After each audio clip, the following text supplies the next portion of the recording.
Hi guys! Welcome back to my YouTube channel. Good morning, good afternoon, good evening sa ating lahat. Saan man tayo sulok ng mundo.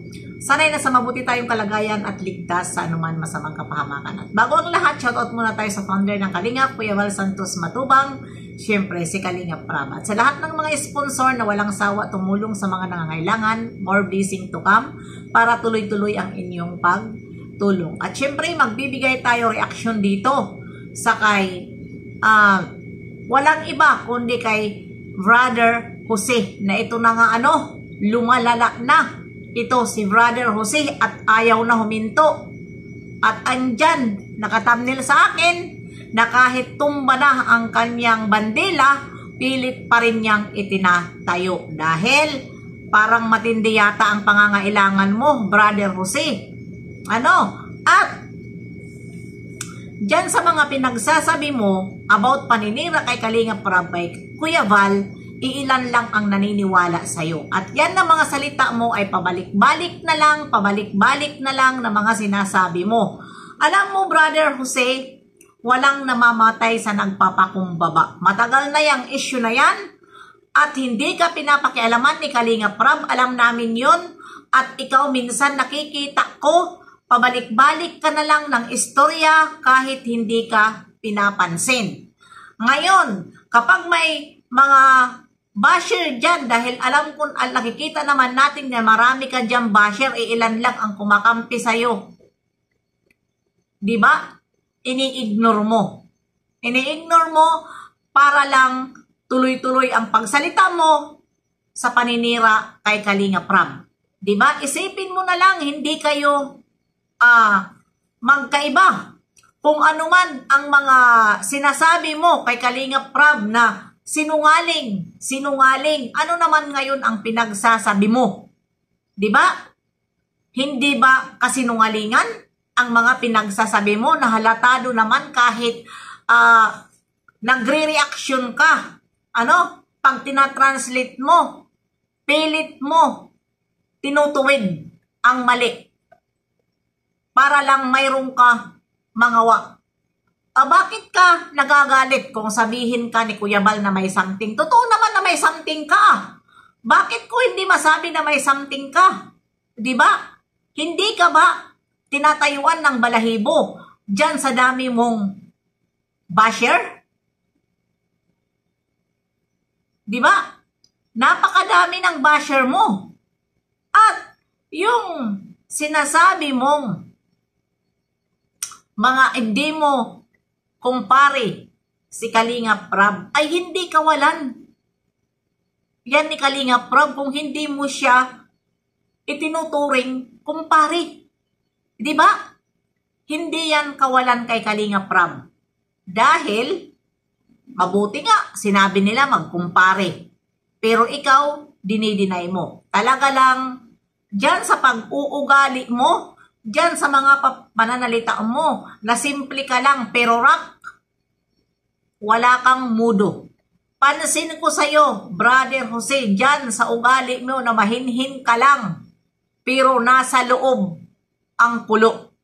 Ganyan ang mga taong hindi apektado sa mga sinasabi, patuloy siyang panira-panira, wala siyang pakialam dito sa nagko-comment sa kanya. At kung pansin nyo, si Brother Jose, wala siyang pakialam na sasagutin niya isa-isa ang reactor. Ang pinupukusan niya dito, sirain si Kuya Val at si Kalingap Prab. Pansin ko yan sa'yo, Brother Jose. Wala kang pakialam na sagutin mo ang mga reaktor. Natural, hindi ka talaga sasagot dahil marami talaga ang reaktor na babanat sa'yo. Diba? Kaya ang ginagawa mo,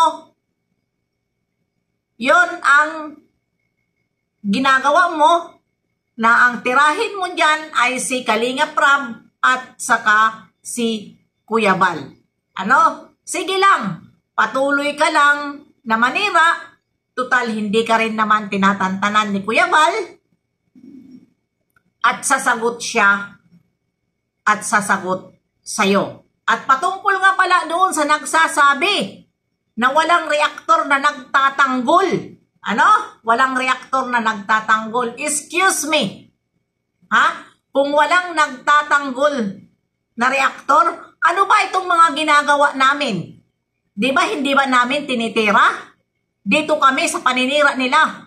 Sa kay Kuya Bal, pati kay Kalinga Rab, ang mga angel, iba-iba sa sobrang daming basher, iba-iba tayo. Di ba? Iba-iba tayo. Mahirap naman yung, andyan na, binabanatan nyo na si Jose, ang dami dito basher. Doon pa rin ako pupukus at pwede ko naman din ito banatan si Brother Jose. Kaso lang, ha? Nabasa ko doon sa GC na wag banatan si Brother Jose dahil kasin ito ni, pamangkin ba ito, ni Ate Edna. Di ba?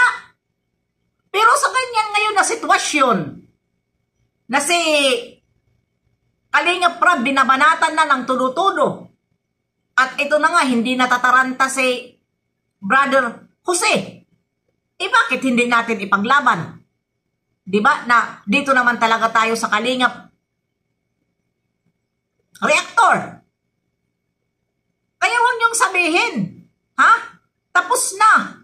Ngayon, kung makikipaglaban ako ng araw-araw, ano ang sasabihin nyo? Balahurang bagsik. Di ba? Balahura? Yan ang tawag nyo sa akin, balahura?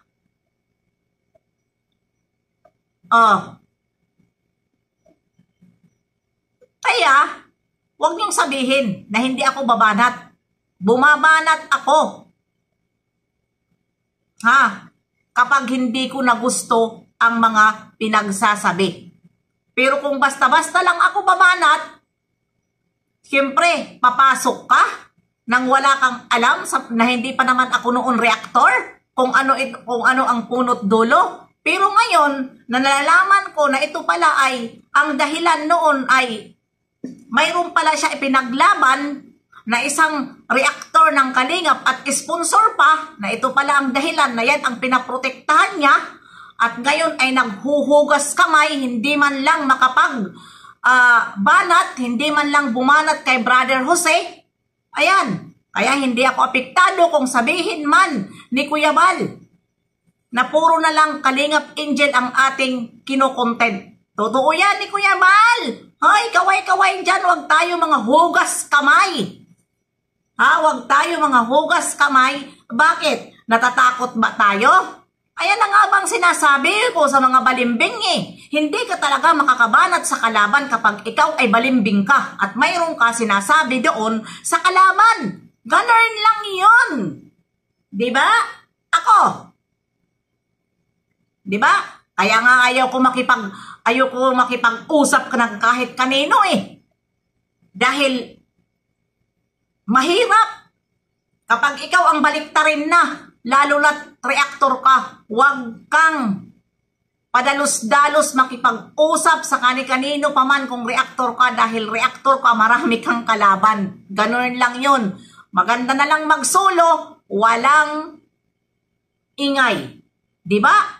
Mag-reaction ako. Kung sino ang reaksyonan ko, walang problema. Diba?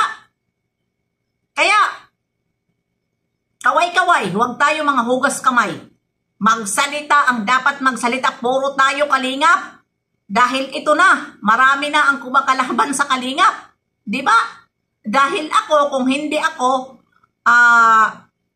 nagtatanaw ng ano dito kay Ate Edna, dahil yun na nga, bakit ba hindi ko yan birahin si Brother Jose?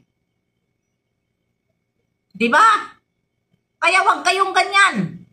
Wag kayong ganyan. Ako, hindi ako padalos-dalos. Dahil alam ko, away nila yan. Ha? Magpipinsan. Sila ang makakapag-stop sa problema na yan. Pero, bakit ba sila Kuya Bal at si Kalinga Prab i-stop? Ito nga si Brother Jose ay, sabi ko nga dyan, kahit tumba na ang kanyang bandila, pilit pa rin niya itinatayo. Ganyan ang mga taong walang mudo. Matakot tayo sa mga ganyang pananalita, tahimik at mahalumanay magsalita, pero trahidor yan at walang sinasanto. Ganon yun sila. Kaya hanggang dito na lang. See you next time and upload. God bless sa ating lahat. Bye-bye!